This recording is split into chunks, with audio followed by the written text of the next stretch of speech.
Pada suatu hari di kota Mekah, lahirlah seorang anak dari keluarga Quraisy yang mulia. Ia diberi nama Zubair bin Awam, putra Awam bin Khuwailid dan Syafiyah binti Abdul Muthalib, bibi Nabi Muhammad. Sejak kecil, Zubair sudah menunjukkan keberanian dan tekad yang luar biasa. Kehidupan yang keras di Mekah mengasah pribadinya menjadi seorang yang tangguh. Zubair tumbuh tanpa sosok ayah, karena Awam wafat saat ia masih kecil. Ibunya, Syafiyah, yang dikenal tegas dan berjiwa kuat, mendidik Zubair menjadi anak yang mandiri. Ia sering melatihnya untuk menghadapi kesulitan, bahkan tak jarang mendisiplinkannya dengan keras, agar Zubair tumbuh menjadi seorang laki-laki yang siap menghadapi tantangan dunia. Ketika Nabi Muhammad mulai menyampaikan dakwah Islam, Zubair baru berusia sekitar 15 tahun.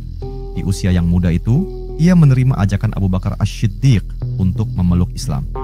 Zubair termasuk golongan pertama yang beriman kepada Allah Subhanahu wa Ta'ala dan Rasul-Nya. Keimanannya membuatnya berani menghadapi ancaman dari kaum Quraisy.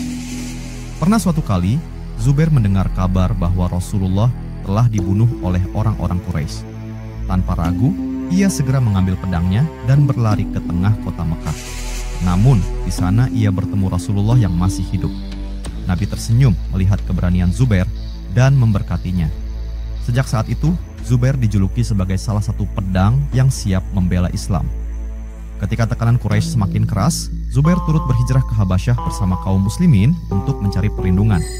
Namun, kerinduannya kepada Rasulullah membuatnya kembali ke Mekah dan kemudian hijrah lagi ke Madinah. Di Madinah, Zubair menunjukkan peran pentingnya sebagai seorang pemimpin. Dalam Perang Badar, Zubair tampil sebagai salah satu prajurit terkuat. Ia mengenakan surban kuning yang menjadi ciri khasnya. Di medan perang, Zubair bertarung dengan gagah berani, melawan musuh-musuh Allah Subhanahu wa Ta'ala dengan pedangnya. Rasulullah sangat memuji Zubair atas keberaniannya. Zubair juga turut serta dalam perang Uhud, di mana ia menjadi salah satu pelindung Rasulullah ketika situasi perang menjadi kacau. Dalam perang Khandaq, ia diutus Rasulullah untuk menyelidiki gerakan pasukan Quraisy.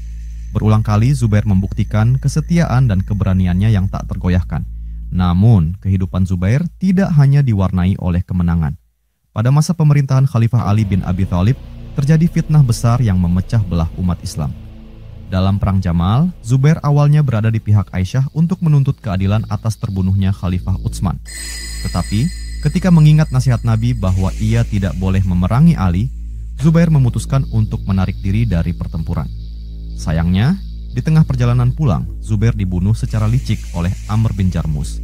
Rasulullah pernah bersabda bahwa pembunuh Zubair akan masuk neraka, menunjukkan betapa mulianya posisi Zubair di sisi Allah Subhanahu wa Ta'ala. Zubair meninggalkan jejak yang tak terlupakan. Ia adalah salah satu dari 10 sahabat yang dijamin surga, seorang pejuang sejati, dan seorang sahabat yang setia kepada Rasulullah. Kisah hidupnya adalah pelajaran tentang keberanian, kesetiaan, dan pengorbanan di jalan Allah Subhanahu wa Ta'ala. Zubair bin Awam adalah salah satu sahabat Nabi Muhammad yang terkenal dengan keberanian dan keimanannya yang kokoh. Ia adalah seorang dari 10 sahabat yang dijamin masuk surga, Al-Asyarah Al-Mubasysyarah. Berikut adalah tokoh dan peristiwa yang berkaitan dengan Zubair bin Awam. Tokoh terkait. 1. Nabi Muhammad. Zubair bin Awam adalah salah satu sahabat yang paling setia kepada Rasulullah. Ia adalah keponakan Khadijah binti Khuwailid, istri Nabi Muhammad, sehingga memiliki hubungan kekerabatan dengan Nabi. 2. Abu Bakar Ash-Shiddiq.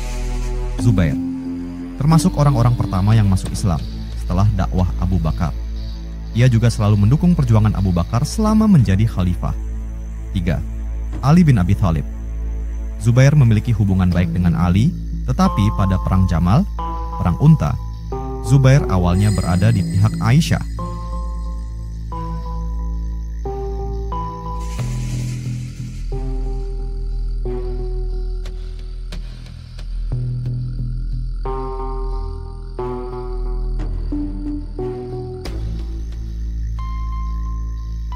Namun, ia mundur setelah teringat janji Rasulullah bahwa ia tidak boleh memerangi Ali. 4. Aisyah binti Abu Bakar. Zubair mendukung Aisyah dalam peristiwa Perang Jamal karena merasa bertanggung jawab untuk memperjuangkan keadilan atas terbunuhnya Khalifah Utsman bin Affan. Peristiwa penting. Pertama, Perang Badar, Uhud, dan Khandaq. fajar mulai menyingsing di padang Badar. Pasukan Muslim yang hanya berjumlah sekitar 313 orang berdiri di bawah komando Rasulullah, siap menghadapi lebih dari 1.000 pasukan Quraisy. Di barisan depan, Zubair bin Awam tampak gagah dengan surban kuningnya yang melilit kepala, seolah memberi tanda bahwa ia siap mati syahid di jalan Allah Subhanahu wa Ta'ala. Ketika pertempuran dimulai, Zubair menjadi salah satu prajurit pertama yang maju. Dengan pedangnya yang berkilauan, ia berhadapan dengan Utbah bin Rabi'ah, salah satu petarung Quraisy yang tangguh. Rasulullah memperhatikan Zubair dari kejauhan. "Zubair, kau tak gentar sedikit pun?" tanya Nabi sambil tersenyum. "Tidak, ya Rasulullah. Aku bertarung demi Allah Subhanahu wa Ta'ala dan Rasul-Nya," jawab Zubair dengan tegas. Dalam satu gerakan cepat, Zubair berhasil menumbangkan lawannya. Suaranya menggema, memberikan semangat kepada kaum muslimin. Pasukan Quraisy yang awalnya percaya diri mulai goyah melihat keberanian Zubair dan sahabat-sahabatnya. Di akhir pertempuran, kemenangan berpihak kepada kaum muslimin, dan Zubair pulang dengan luka-luka sebagai tanda perjuangannya. Di kaki Gunung Uhud, pasukan Muslim kembali berhadapan dengan Quraisy. Kali ini, Zubair berdiri di barisan utama, hatinya berkobar dengan semangat jihad. Rasulullah mempersiapkan strategi, namun pertempuran ini lebih berat karena Quraisy membawa pasukan lebih besar. Ketika pasukan Muslim mulai terdesak, Zubair maju dengan penuh keberanian. Ia memimpin serangan balasan yang sempat memukul mundur pasukan Quraisy.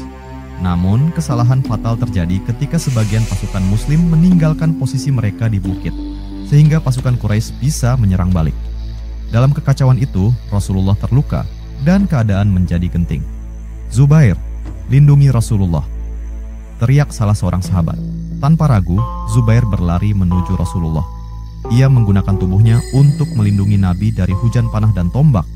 Di tengah kekacauan, ia memimpin beberapa sahabat untuk membawa Rasulullah ke tempat aman. "Zubair, kau sungguh setia," kata Nabi dengan suara lemah. "Demi Allah Subhanahu wa Ta'ala, aku akan melindungimu hingga titik darah penghabisan, ya Rasulullah," jawab Zubair dengan mata penuh tekad. Walaupun pertempuran di Uhud berakhir dengan kekalahan strategis, keberanian Zubair tetap dikenang. Ia menjadi salah satu tokoh utama yang menyelamatkan Nabi dari ancaman maut. Di Madinah, ancaman besar datang dari Quraisy dan sekutunya dalam perang Khandaq. Pasukan musuh mengepung kota, sementara kaum muslimin menggali parit sebagai strategi bertahan. Di tengah ketegangan, muncul tantangan dari Amr bin Abduwud, seorang pendekar Quraisy yang berhasil melompati parit. "Adakah yang berani melawanku?" teriak Amr, suaranya menggema di medan perang. Zubair maju, wajahnya tak menunjukkan rasa takut sedikit pun. Namun sebelum ia melangkah, Rasulullah memanggilnya. "Zubair, kau ingin menghadapi Amr?" tanya Nabi. "Jika kau izinkan, ya Rasulullah, aku akan maju," jawab Zubair dengan penuh semangat. Rasulullah tersenyum dan berkata kepada para sahabat, "Setiap Nabi memiliki hawari, pembantu setia, dan hawariku adalah Zubair." Pertarungan antara Zubair dan Amr berlangsung sengit. Dengan kepiawaiannya, Zubair berhasil mengalahkan Amr yang membuat semangat musuh mulai surut. Ketika pasukan Quraisy mulai kehilangan harapan untuk menaklukkan Madinah, mereka akhirnya mundur. Zubair bin Awam adalah sosok yang selalu berada di garis depan dalam membela Islam. Dari perang Badar, Uhud, hingga Khandaq, ia menunjukkan keberanian, kesetiaan, dan kecintaan yang mendalam kepada Rasulullah dan agama Allah Subhanahu wa Ta'ala. Kisahnya adalah inspirasi bagi umat muslim untuk terus berjuang di jalan yang benar, meskipun rintangan menghadang. Kedua, hijrah ke Habasyah. Pada masa-masa awal Islam, Mekah adalah tempat yang penuh dengan penderitaan bagi kaum muslimin. Orang-orang Quraisy yang memusuhi Islam semakin gencar menyiksa dan menekan para sahabat Nabi. Di tengah kesulitan itu, Rasulullah memberikan izin kepada sebagian sahabat untuk hijrah ke Habasyah, sebuah negeri yang dipimpin oleh raja yang adil, Najasyi. Zubair bin Awam, meski masih muda, termasuk dalam rombongan pertama yang berhijrah demi melindungi keimanan mereka. Di suatu malam yang gelap, Zubair duduk di sisi Rasulullah bersama para sahabat lainnya.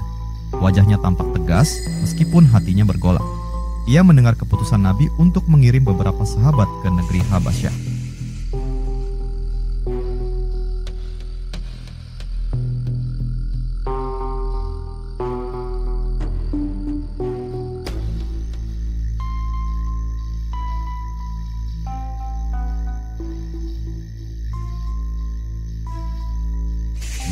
Zubair, kata Rasulullah, kau adalah salah satu dari mereka yang akan pergi. Kau masih muda, tapi keberanianmu akan menjadi pelindung bagi saudara-saudaramu dalam perjalanan ini. Zubair menundukkan kepala dengan taksim. Demi Allah Subhanahu wa Ta'ala dan Rasul-Nya, aku siap ya Rasulullah. Apapun yang diperlukan, aku akan melakukannya. Rombongan kecil kaum muslimin meninggalkan Mekah dengan hati-hati. Mereka melewati gurun yang luas dan panas, menghindari patroli Quraisy yang bisa kapan saja menangkap mereka. Di tengah perjalanan, salah seorang sahabat, Utsman bin Affan, mendekati Zubair. Zubair, tidakkah kau merasa rindu kepada keluargamu di Mekah? Tanya Utsman dengan nada prihatin. Ya, tentu aku rindu, jawab Zubair sambil tersenyum kecil. Tapi kerinduanku kepada ketenangan iman lebih besar. Di Mekah, kita tak bisa bebas beribadah. Aku yakin Allah Subhanahu wa Ta'ala akan memberikan kita jalan. Setelah perjalanan panjang, mereka tiba di Habasyah. Di sana, mereka disambut dengan keramahan oleh Raja Najasyi, yang memberikan mereka tempat perlindungan. Suatu hari, berita tentang kaum Quraisy yang mencoba membujuk Najasyi untuk menyerahkan kaum muslimin sampai ke telinga Zubair. Ia segera mendiskusikannya dengan Ja'far bin Abi Thalib, pemimpin rombongan. Ja'far, apa yang harus kita lakukan jika mereka berhasil membujuk Najasyi? Tanya Zubair dengan nada khawatir. Kita harus percaya pada keadilan Najasyi, jawab Ja'far mantap. Kita hanya perlu menjelaskan kebenaran ajaran Islam kepadanya. Kau tahu, Allah Subhanahu wa Ta'ala tidak akan meninggalkan hamba-hambanya. Benar saja, kaum Quraisy mengirim utusan dengan hadiah-hadiah untuk membujuk Najasyi. Namun, sang raja meminta kaum muslimin berbicara. Ja'far dengan fasih menjelaskan tentang ajaran Islam dan posisi Nabi Isa dalam Islam, yang membuat Najasyi terkesan. Setelah itu, Najasyi berkata, "Kalian aman di sini. Tidak ada seorang pun yang berhak mengganggu kalian." Mendengar itu, Zubair menghela napas lega. Ia bersyukur karena Allah Subhanahu wa Ta'ala melindungi mereka melalui raja yang adil ini. Selama di Habasyah, Zubair tidak hanya berdiam diri. Suatu hari, sebuah isu mencuat bahwa pasukan musuh tengah merencanakan serangan ke perbatasan Habasyah. Najasyi meminta bantuan untuk menyelidiki kebenarannya. Zubair, dengan keberanian yang terkenal, menawarkan diri. "Aku akan pergi, Raja," kata Zubair dengan tegas. Najasyi menatap pemuda itu. "Kau sangat muda, namun hatimu seperti singa. Jika kau bersedia, pergilah dan bawakan kabar kepada kami." Zubair menggunakan kulit kambing yang dijadikan pelampung untuk menyeberangi sungai besar dan berhasil mengintai posisi musuh. Ia kembali dengan informasi penting yang membantu pasukan Habasyah menjaga wilayahnya. Perbuatannya membuat Najasyi semakin menghormati kaum muslimin. Setelah beberapa waktu, Zubair kembali ke Mekah bersama sebagian sahabat yang rindu untuk berada di sisi Rasulullah. Namun, Mekah belum menjadi tempat yang aman. Zubair tahu bahwa perjuangan masih panjang dan ia bersiap untuk menghadapi apapun yang akan terjadi. Di perjalanan pulang, seorang sahabat bertanya kepadanya, "Zubair, tidakkah kau takut kembali ke Mekah, tempat kita dulu dianiaya?" Zubair tersenyum. "Ketakutan itu hanya akan menghalangi jalan kita menuju ridha Allah Subhanahu wa Ta'ala. Selama kita bersama Rasulullah, aku percaya bahwa Allah Subhanahu wa Ta'ala akan menolong kita." Kisah hijrah ke Habasyah menjadi salah satu bukti keberanian dan keimanan Zubair bin Awam yang tak tergoyahkan. Ia terus menjadi teladan sebagai seorang pejuang yang ikhlas demi tegaknya Islam. Ketiga, Perang Jamal. Setelah wafatnya Khalifah Utsman bin Affan, dunia Islam dilanda fitnah besar. Kaum muslimin terpecah menjadi dua kelompok. Sebagian mendukung Khalifah Ali bin Abi Thalib, sedangkan sebagian lainnya menuntut keadilan atas terbunuhnya Utsman. Dalam kondisi ini, Aisyah binti Abu Bakar bersama Talhah dan Zubair bin Awam memimpin sekelompok muslim menuju Basrah untuk menuntut penuntasan kasus pembunuhan Utsman. Zubair bin Awam, yang dikenal sebagai salah satu sahabat Rasulullah yang mulia, berada di posisi yang sulit. Hatinya penuh dilema karena ia sangat menghormati Ali, tetapi juga merasa bertanggung jawab untuk memperjuangkan keadilan bagi Utsman. Ketika pasukan kedua belah pihak bertemu di dekat Basrah, suasana menjadi tegang. Ali mengirim utusan untuk berbicara dengan Zubair. Akhirnya, Ali dan Zubair bertemu dalam sebuah percakapan yang penuh emosi. "Zubair, saudaraku, apakah kau datang untuk memerangiku?" tanya Ali dengan nada tenang namun penuh makna. "Aku datang bukan untuk memerangimu, wahai Ali, tetapi untuk menuntut keadilan atas darah Utsman, jawab Zubair dengan tegas. Ali mengangguk lalu berkata, apakah kau lupa Zubair, apa yang pernah disampaikan Rasulullah kepadamu? Bahwa suatu hari kau akan berdiri dalam situasi seperti ini, tetapi kau akan salah.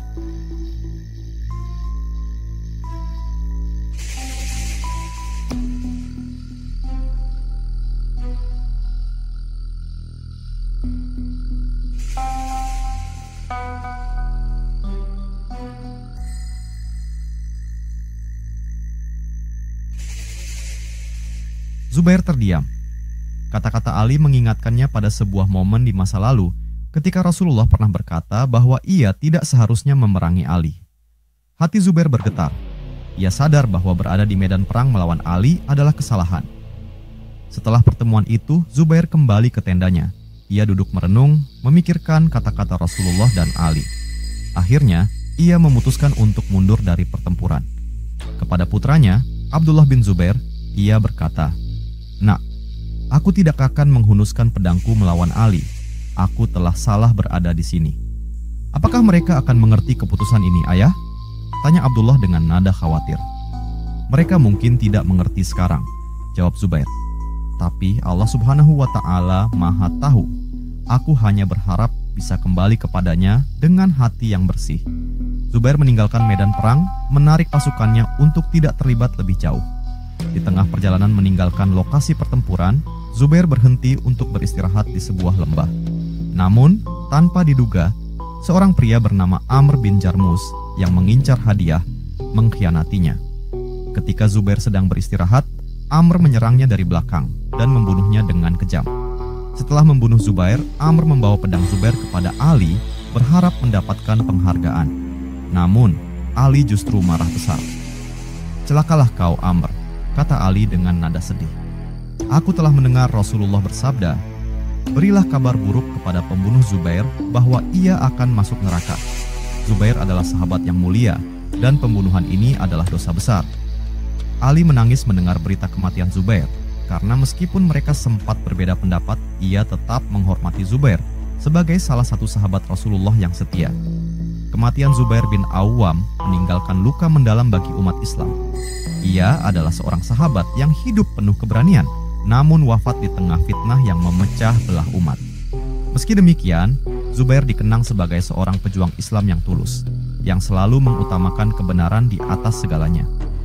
Pesan dari kisah Zubair dalam Perang Jamal adalah pentingnya menjaga persatuan umat Islam dan menjauhi fitnah, karena fitnah dapat menghancurkan apa yang telah dibangun dengan susah payah.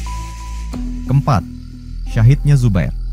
Setelah pertemuannya dengan Ali bin Abi Thalib di Perang Jamal, Zubair bin Awam merasa hatinya tersentuh oleh nasihat sahabatnya itu. Ia teringat sabda Rasulullah di masa lalu, bahwa ia tidak seharusnya memerangi Ali. Dalam keheningan malam, Zubair merenung panjang, menimbang antara kehormatan, persaudaraan, dan ketaatan kepada Allah Subhanahu wa Ta'ala. Di pagi hari, Zubair memanggil putranya, Abdullah bin Zubair, ke tendanya. Dengan suara rendah, ia berkata, "Nak, aku telah membuat keputusan. Aku tidak akan berperang melawan Ali. Rasulullah pernah memperingatkanku tentang hari ini, dan aku tidak ingin melanggar wasiat beliau." Abdullah menatap ayahnya dengan penuh hormat. "Ayah, jika itu keputusanmu, aku akan mendukungmu. Tapi bagaimana jika pasukan kita merasa ditinggalkan?" Zubair menghela napas. "Biarkan mereka memutuskan jalan mereka sendiri. Aku hanya ingin menyelamatkan hatiku dari kesalahan yang lebih besar." Dengan itu, Zubair menarik diri dari pertempuran. Ia meninggalkan medan perang tanpa membawa pasukannya, memilih jalan yang dianggapnya lebih dekat kepada Allah Subhanahu wa Ta'ala. Dalam perjalanan pulang, Zubair memutuskan untuk beristirahat sejenak di sebuah lembah sunyi. Ia merasa lelah, baik secara fisik maupun batin, setelah menghadapi fitnah yang begitu berat. Ia turun dari kudanya, meneguk air, dan bersiap untuk melanjutkan perjalanan. Namun, tanpa disadari, seseorang sedang mengawasinya dari kejauhan. Orang itu adalah Amr bin Jarmus, seorang pria licik yang berambisi mendapatkan hadiah dari pihak tertentu atas kematian Zubair. Ia melihat kesempatan ketika Zubair sedang sendirian. Ketika Amr mendekat, Zubair tidak curiga sedikit pun. "Saudaraku, kau butuh sesuatu?" tanya Zubair. Suaranya penuh keramahan. Amr pura-pura tersenyum. Aku hanya ingin menyampaikan sesuatu, wahai Zubair. Kau adalah seorang yang mulia. Namun, saat Zubair berbalik, Amr menyerangnya dari belakang dengan sebilah pedang. Zubair, yang tak siap menghadapi serangan licik itu, jatuh bersimbah darah. Dengan napas yang tersisa, ia berusaha bangkit, tetapi luka itu terlalu dalam. Amr, kata Zubair dengan suara lemah, apa yang telah kau lakukan? Apakah ini caramu mencari ridha Allah Subhanahu wa Ta'ala? Amr tidak menjawab, hanya meninggalkan tubuh Zubair yang tergeletak tak berdaya. Darah mengalir di tanah, membasahi lembah itu.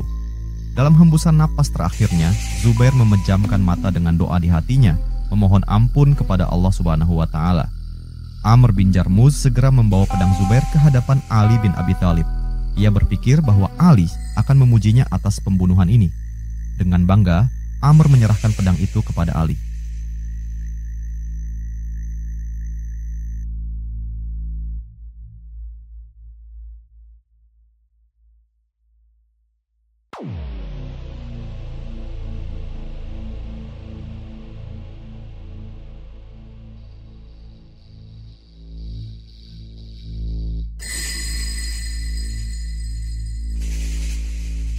Ya Amirul Mukminin, kata Amr, pedang ini milik Zubair. Ia telah mati di tanganku. Mendengar itu, wajah Ali berubah. Ia memandang pedang itu dengan mata berkaca-kaca, lalu berkata dengan suara gemetar, celaka kau Amr, apakah kau tahu siapa yang telah kau bunuh?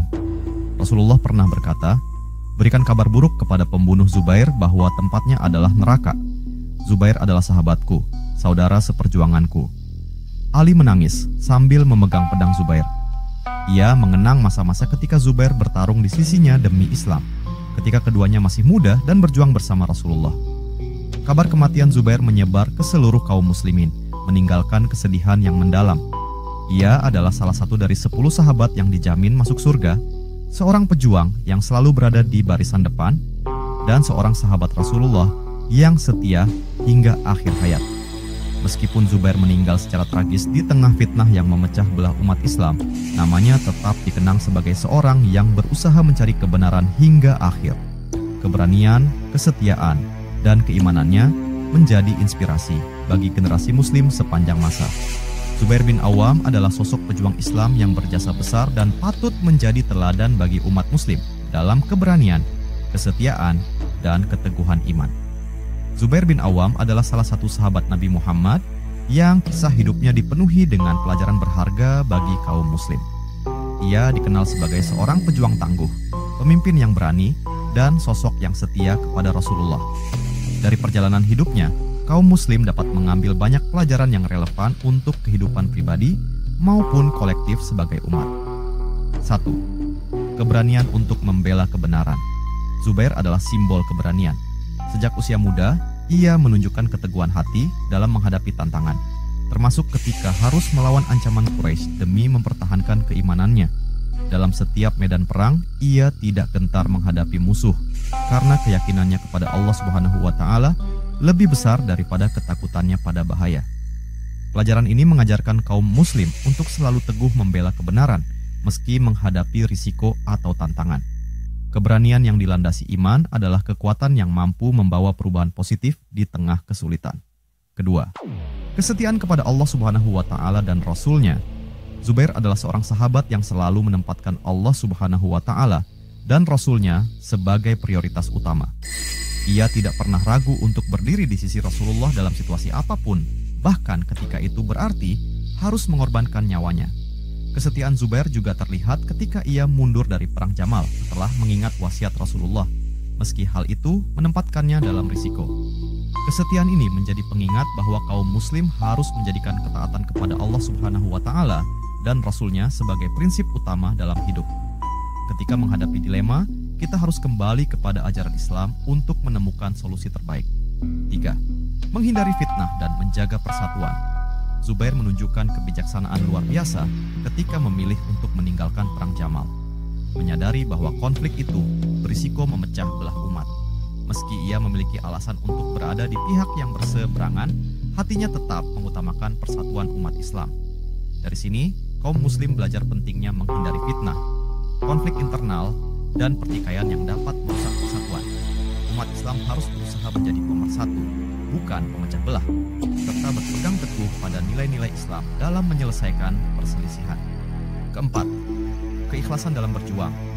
Seluruh perjuangan Zubair, baik dalam perang maupun dalam kehidupan sehari-hari, dilakukan semata-mata untuk mendapatkan ridha Allah Subhanahu wa Ta'ala. Ia tidak mencari popularitas atau kekuasaan, tetapi hanya mengharapkan pahala di sisi Allah Subhanahu wa Ta'ala. Pelajaran ini mendorong kaum muslim untuk selalu berbuat kebaikan dengan niat yang ikhlas. Apapun yang kita lakukan, baik dalam dakwah, pekerjaan, maupun kehidupan pribadi, harus dilakukan demi Allah Subhanahu wa Ta'ala, bukan demi kepentingan duniawi. Kisah Zubair bin Awam adalah cermin bagi kaum muslim tentang bagaimana hidup dalam ketaatan, keberanian, dan keikhlasan. Dalam setiap aspek kehidupannya, Zubair mengajarkan nilai-nilai luhur yang relevan sepanjang zaman. Dengan menjadikan Zubair sebagai teladan, kaum muslim dapat memperkuat iman, menjaga persatuan, dan menjadi pribadi yang lebih baik dalam menjalani hidup sesuai ajaran Islam.